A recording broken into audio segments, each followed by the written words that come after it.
boys and girls. It's me, Mrs. Baker. I'm so glad to see you.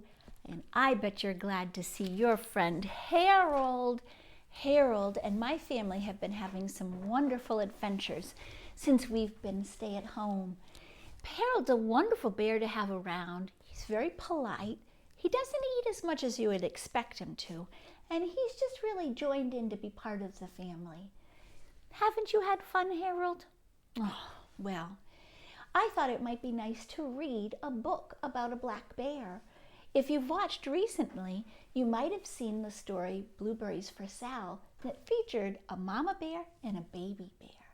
So today I'd love to read another bear book called Bear Snores On. And there are many bear books by this same author, Karma Wilson. Are you ready to listen? Because I'm ready to read The Bear Snores On. Here we go. The Bear Snores On by Karma Wilson.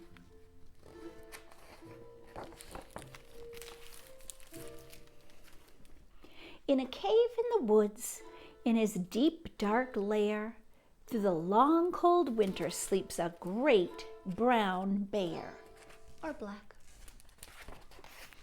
Cuddled in a heap, with his eyes shut tight, he sleeps through the day, he sleeps through the night.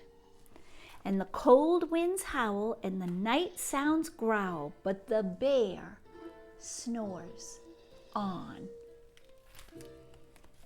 Do you hear the bear snoring? An itty-bitty mouse, pitter-pat, tiptoe, creep crawls in the cave from the fluff, cold snow. Mouse squeaks, too damp, too dank, too dark. So he lights wee twigs with a small, hot spark. Oh, be careful, Mousie. The cold pip-pop and the winds doesn't stop, but the bear snores on. Is that you, Harold? Two glowing eyes sneak peek in the den. Mouse cries, "Who's there?" And the hare hops in. "Oh, Mouse," says Hare, "long time no see." So they pop white corn and they brew black tea. What a nice little snack. That sounds good. I might have to make some after I read this book. Mouse sips wee slurps.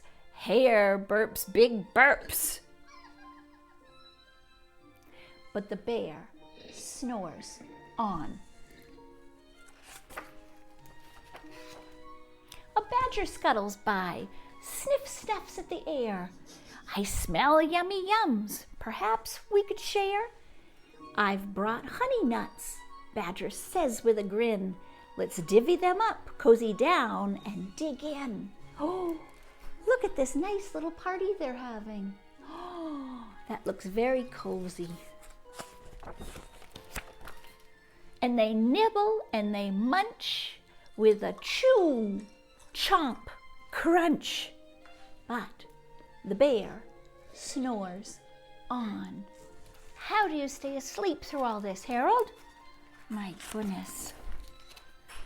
A gopher and a mole tunnel up through the floor, and a wren and a raven flutter in through the door. Do you see the mole comes up and the birds come down?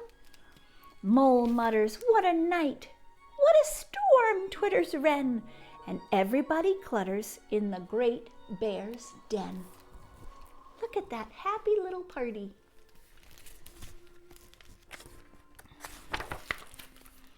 They tweet and they titter, they chat and they chitter, but the bear snores on.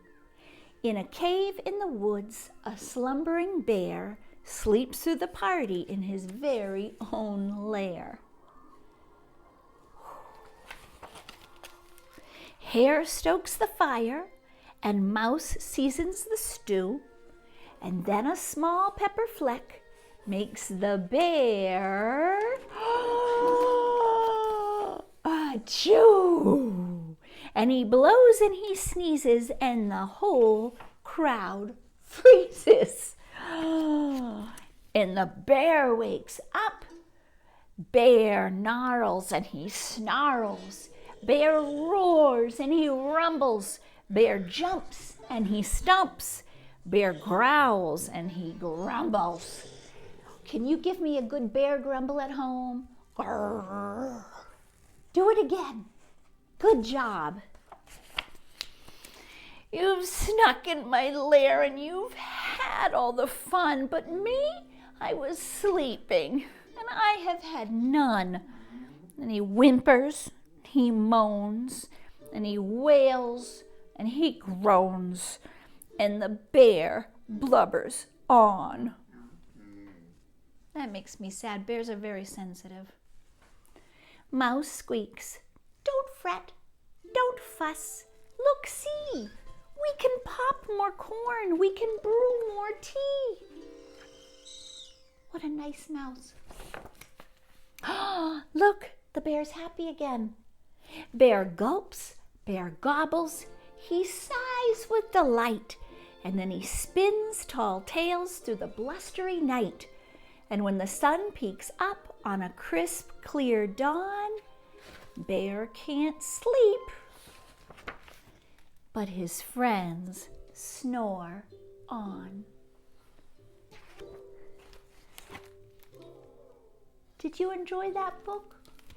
I love that book called The Bear Snores On.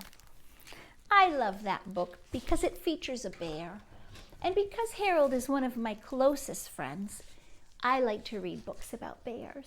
Until then, I have to tell you that this has been in accordance to fair use guidelines and a production of Baker Company in cooperation with Elkins Public Library and the town of Canterbury.